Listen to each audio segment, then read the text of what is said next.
সিটের July public notice যে বেরিয়েছে সেখানে বলা আছে যে সিটেট এক্সামটি হবে জুলাই মাসের 7 তারিখে।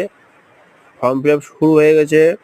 ফর্ম ফিল আপ 7 তারিখ থেকে শুরু হয়েছে, অর্থাৎ মার্চ মাসের 7 তারিখ থেকে শুরু হয়ে গেছে এবং চলবে এপ্রিল মাসের 2 তারিখ পর্যন্ত।